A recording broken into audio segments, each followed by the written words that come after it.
Surya Paloh diam-diam kunjungi Johnny G. Plate di Rutan Kejari, Jakarta Selatan. Ketua Umum Partai Nasdem Surya Paloh menjenguk Sekjen DPP Johnny G. Plate.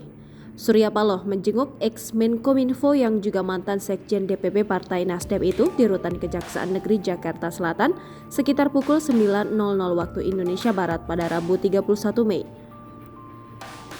Namun Direktur Penyidikan pada Jaksa Agung Muda Bidang Tindak Pidana Khusus Kejaksaan Agung Kuntadi mengatakan ia tidak mengetahui maksud dan tujuan kedatangan Surya Paloh ke Kejari Jaksel. Meski demikian, kedatangan Surya Paloh yang tak lain adalah untuk menjenguk kadernya yang sudah ditetapkan tersangka, yakni Johnny Plate. Kuntadi memastikan bahwa kunjungan tersebut tak akan mengganggu jalannya penyidikan yang masih berlangsung oleh tim penyidik Jampitsus Kejaksaan Agung. Jangan lupa subscribe, share, komen, dan like ya!